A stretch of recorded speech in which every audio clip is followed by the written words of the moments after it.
Data table किस तरीके से इस फॉर्म में ऐड कर सकते हैं, तो आज हम लोग वो देखेंगे। तो डेटा टेबल को इंटीग्रेट करना है तो सबसे पहले हमें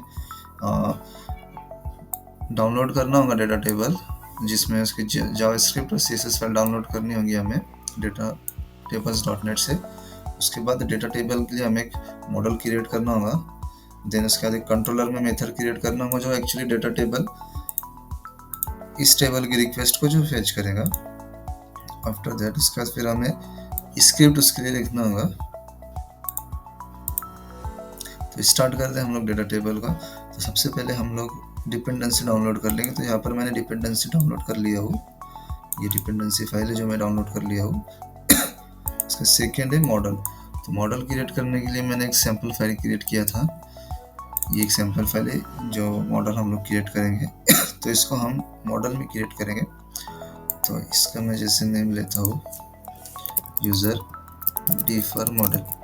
आप कोई भी नाम दे सकते हैं, लेकिन मैं एक जनरलाइज के लिए एक नेम दे देता हूँ और इसको मैं यहाँ से पेस्ट कर देता हूँ। तो ये मॉडल रेडी हो गया। इसमें सिंपल स्ट्रक्चर किया हुआ है।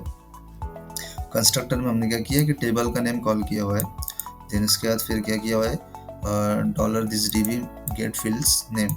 इससे क्या ये मेथड जो टेबल होता है या फिर जो क्वेरी पास करेंगे आप, तो उसका जितने भी नंबर ऑफ फील्ड्स वो रिटर्न करेगा। देन उसके हमने क्या किया है कॉलम ऑर्डर और कॉलम सर्च, ये दो एरे हमको लगते हैं। सो इसमें बेसिकली क्या है जो फंक्शन क्रिएट किए हुए, सो इसमें क्या होगा कि जो फील्ड्स नेम हमें मिल रहे हैं गेट फील्ड नेम से, सो उसको क्या एरे में कन्वर्ट किया हुआ है। देन क्या किया हुआ है नेक्स्ट जो मेथड है जो टॉप 3 कॉमन मेथड से हम यूज़ करने वाले गेट रोज, उसमें हम एक पैरामीटर पास कर रहे हैं पोस्ट डेटा जो डेटा टेबल से पोस्ट होगा। After that count all means जो नंबर ऑफ रिकॉर्ड जो टेबल में अवेलेबल होंगे उसका काउंट ऐड करेगा। काउंट फिल्टर जब यूज़र कोई क्वेरी में, ये काउंट फिल्टर मेथड ही करेगा जब यूज़र कोई क्वेरी एंटर करेगा। सो जो फिल्टर रिजल्ट होगा नंबर ऑफ जो फिल्टर होकर आ रहे हैं तो ये रिटर्न करेगा। और get database data tables query method, ये हमारा एक्चुअली जो वर्क करना है इसमें करना है, ये मेन वर्ड करने वाला है। इस तरीके से इसका शॉर्ट डिस्क्रिप्शन। सब नेक्स्ट जो हमें जो स्टार्ट करना होगा, सबसे पहले हम लोग व्यू में वर्क करेंगे। हम सबसे पहले एक व्यू क्रिएट कर लेते हैं। तो व्यू तो हमने ऑलरेडी क्रिएट किया हुआ है, तो मैं इसे कमेंट आउट कर देता हूँ पहले, और टेबल को एक आईडी सेट कर देते हैं, टेबल यूजर्स। यूज़र को डिस्प्ले करना है इसलिए यूज़र नेम का एक टेबल दे दिया है। हमने स्क्रिप्ट फाइल ऑलरेडी क्रिएट की हुई थी, तो स्क्रिप्ट फाइल में इधर आ जाएंगे। और इधर सबसे पहले डेटा टेबल के लिए हम क्या करना होगा, डेटा टेबल का जो jQuery hash table user dot data table, okay, ये नॉर्मल डेटा टेबल है। सो इससे हम ये टेस्ट करेंगे कि डेटा टेबल प्रॉपर इंटीग्रेट हुआ या नहीं। तो देखिए यहाँ पर मेरा डेटा टेबल प्रॉपर वर्क कर रहा है। अब इसमें हमें जो नेक्स्ट करना होगा, जिसे हमें सर्वर साइड करना है, तो सबसे पहले हमें क्या करना होगा, इसमें कुछ पैरामीटर्स पास करने होंगे। सबसे पहले जो एट्रीब्यूट्स रहेंगे इसमें, वो हमें सबसे पहले है प्रोसेसिंग, जिसे यहाँ पर दिख रहा है। सो ये मैं इसको अगर डैश करता हूँ तो इतना है, तो इसमें मुझे ये हाइड कर देना है। ओके, इसमें सबसे प्रोसेसिंग मुझे ट्रू करनी है, सर्वर साइड मुझे ट्रू रखना है। देन उसके बाद मैं एक और एट्रीब्यूट आता है ऑर्डर, इसका ऑर्डर जैसे देना है वो, इसे मैं ब्लैंक छोड़ता हूँ। ओके, अजैक्स में यूआरएल पास करना है, ये यूआरएल हमारा एक्चुअली रिक्वेस्ट पास करेंगे। इसका मैं नेम देता हूँ डेटा टेबल, तो आइडेंटिफाई किया डेटा टेबल का है फंक्शन है, जो हमारा रूट्स ऐड हो जाएगा। उसके बाद एक और एट्रीब्यूट ऐड होगा कॉलम डेफ्स, ओके, जो एक एरे लेगा।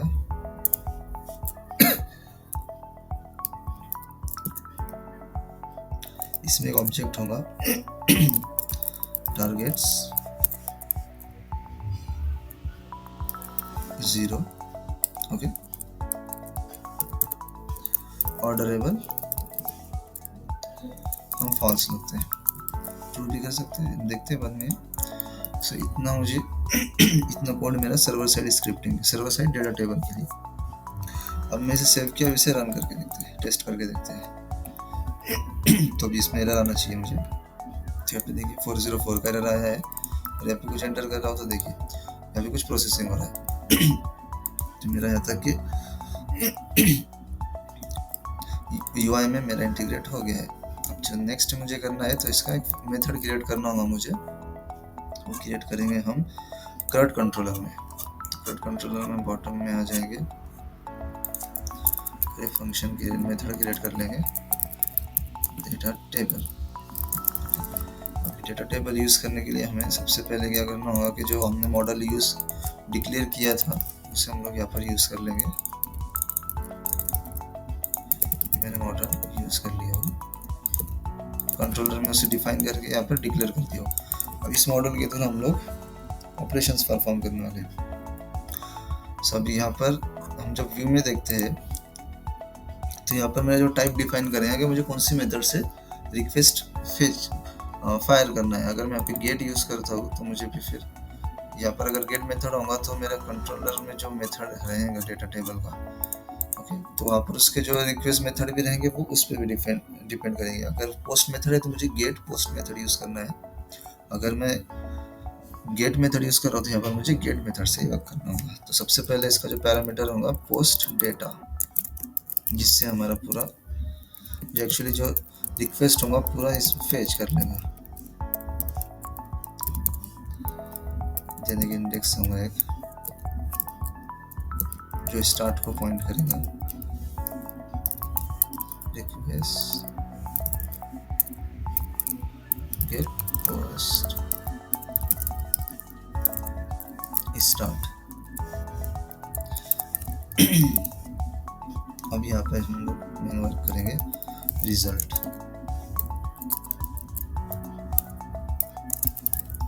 This dot user differ. User differ किसको लोड करना है? गेट रोज मेथड को, रोज मेथड, और उसे हम पास करेंगे पोस्ट डेटा, ओके। देन इसके बाद हम एक एरे लिस्ट क्रिएट करेंगे और एक मेथड क्रिएट करेंगे गेट कंटेंट्स नेम का, या गेट रोज नेम से। इसमें आई पास करते हैं इंडेक्सिंग के लिए और रिजल्ट पास कर देंगे। ये मेथड हमारा एक्चुअली नंबर ऑफ रोज जो है वो रिटर्न करेगा।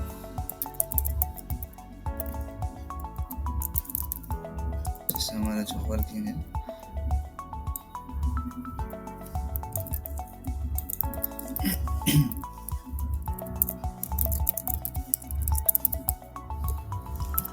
हमें क्या क्या डिस्प्ले करना है। फर्स्ट है नंबर यानी इंडेक्स, देन फिर नेम, ईमेल, मोबाइल नंबर और एक्शन, ओके। सो फर्स्ट क्या होगा, आई इंडेक्स, तो इसको हम प्लस प्लस कर देते हैं पहले, ओके। देन डॉलर नेम,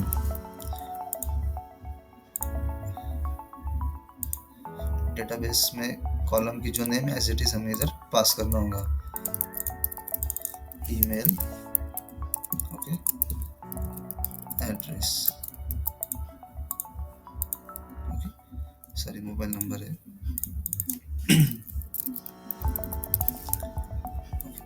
और यहाँ पर एक्शन आ जाएगा, ओके। इतना ऐड करने के बाद हमें नेक्स्ट क्या करना है, इसे रिटर्न कर दिया हमने, मीन्स ये जो भी जितना भी डेटा हमको यहाँ पर रिसीव होगा वो रिटर्न हो जाएगा। अब नेक्स्ट हमें इससे एक आउटपुट एरे क्रिएट करना है जिसमें और पैरामीटर्स ऐड होंगे। इसका एरे कहते हैं। सबसे पहले जो ऐड होगा ड्रॉप, ड्रॉप में मेरा एरे लिस्ट नहीं जाएगा, यहाँ पर जाएगा मेरा this request get post drop, okay. Next मेरा जाएगा रिकॉर्ड्स टोटल, जिसमें मेरे टोटल रिकॉर्ड्स है,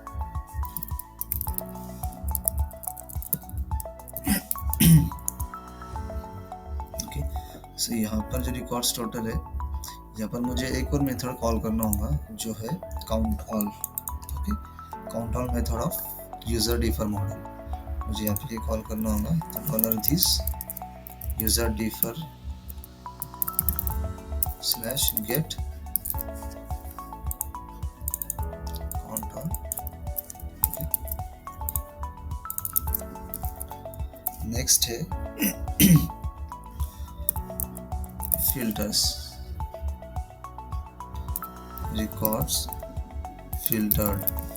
ओके, एक मेथड में एक पैरामीटर है जो फिल्टर क्वेरीज को रिटर्न करेगा, नंबर ऑफ काउंट्स। ओके, और लास्ट में जो मेरा डेटा है वो रिटर्न होगा। ओके, और इसे मुझे इको करना है जेसन इनपुट आउटपुट। सो इस वे में हमने डेटा टेबल को इंटीग्रेट कर लिया है। अब हम इसे टेस्ट करते हैं, चेक करते हैं कि आउटपुट आ रहा है या नहीं। यहाँ पर भी हमें एरर आ रहा है 404 का, क्योंकि हमने रूट अभी तक डिफाइन नहीं किया है। So let's define the route in routes.php। Copy करता हूँ, मैं पोस्ट मेथड यूज कर रहा हूँ, यहाँ पर पोस्ट,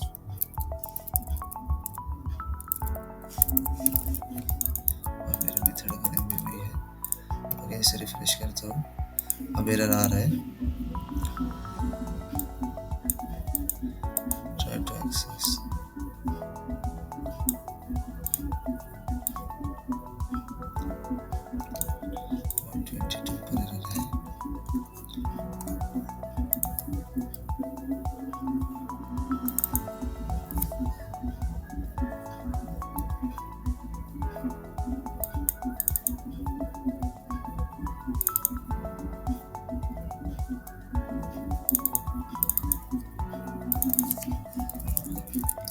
यहाँ पर एरे होना चाहिए था, मैंने एम्प्टी स्ट्रिंग पास कर दिया। ये देखिए, ये मेरा डाटा लोड हो गया है। ओके, मैं भी कुछ सर्च करता हूँ तो अल्टीमेट वो सर्वर साइड पे सर्च होगा। इस तरीके से हमने डेटा टेबल को प्रॉपर इंटीग्रेट कर लिया। यहाँ पर रिकॉर्ड्स में नंबर ऑफ शोर है 1 of 2 of 1 of 1। ओके, अब इसमें हमें एक्शंस ऐड करना होगा। एक्शन ऐड करने के लिए हम क्या करेंगे, जो व्यू को जो हमने कमेंट आउट किया था उसे हम उसमें विजिट करते हैं, ये कोड को कॉपी करते हैं और कंट्रोलर में जा कर हम यहाँ पे आते हैं, सिंगल एंट्री में एक एक्शन वेरिएबल लेते हैं। ओके, यहाँ पे हम इसे पेस्ट करते हैं। अब यहाँ पर हमें सिंपली क्या करना होगा, इसे एक्सट्रैक्ट करना होगा। ये मेरा एक वर्क हो गया। सेकेंड है, इसे डेटा आईडी में हमें एज इट इज इसे रखना है सिर्फ। ओके, और इस एक्शन को मुझे यहाँ पे पास कर देना है।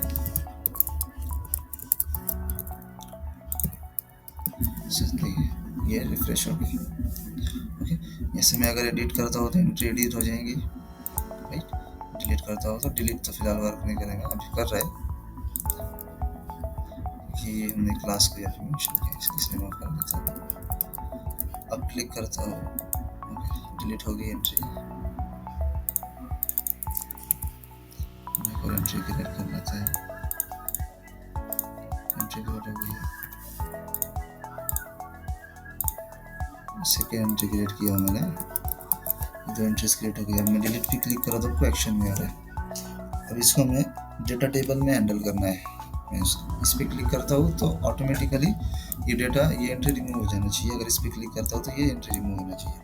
तो इसके लिए हम लोग अगेन jQuery से हैंडल करेंगे। तो हम लोग स्क्रिप्ट में जाएंगे, स्क्रिप्ट में हम टेबल यूज़र, ओके, इसमें टी बॉडी मतलब टी बॉडी डेटा टेबल की बॉडी, देन ऑन करना है, क्लिक फंक्शन लेंगे। ओके, किस पे लेना है, बटन, बटन है सर, बटन पे लेंगे फंक्शन।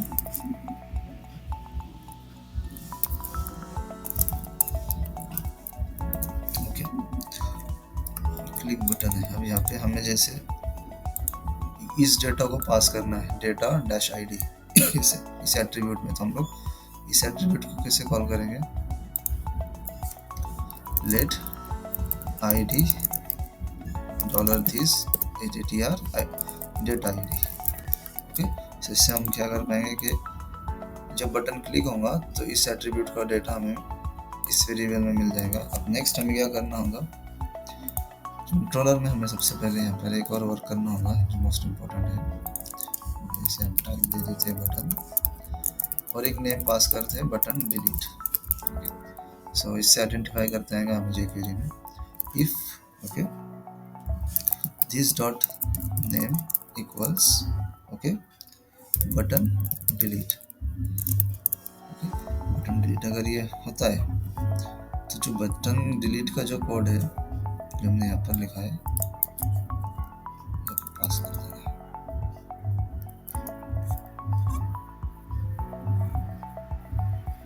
लेकिन इसे पास करने से पहले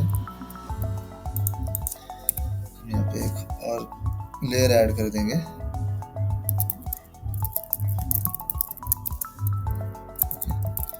अलर्ट एक बॉक्स आ जाएगा और ये show you want to delete this user. और इसमें इफ डिलीट मैसेज है देन ये स्पेसिफिक कोड जो है वो एग्जीक्यूट होगा।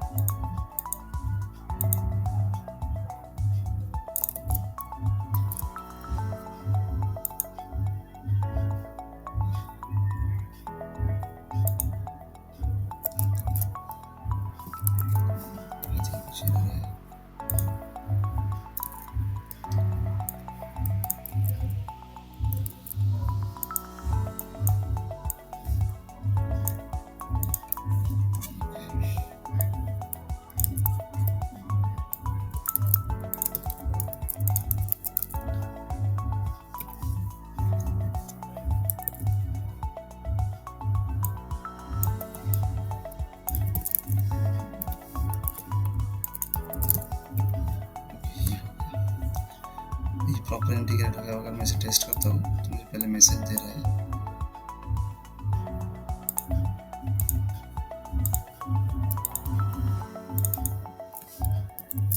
सर्वर की जगह कन्फर्म यूज करते हैं और इश्यूर आ जाएगा कैंसिल करता हो तो ये। लेकिन अगर इसमें कैंसिल करता तो टेबल रिफ्रेश नहीं होगा। टेबल रिफ्रेश करने के लिए हमें एक और लाइन एग्जीक्यूट करना होगा। इस टेबल को हमें पहले एक वेरिएबल में स्टोर करना होगा। इसका एक ऑब्जेक्ट टेबल यूजर ओके। और इसका जब ये ऑपरेशन सक्सेसफुल हो जाएगा तो हमें क्या करना होगा table user Ajax dot reload ये मेथड कॉल करना होगा। इसको मैं एग्जीक्यूट करता हूँ।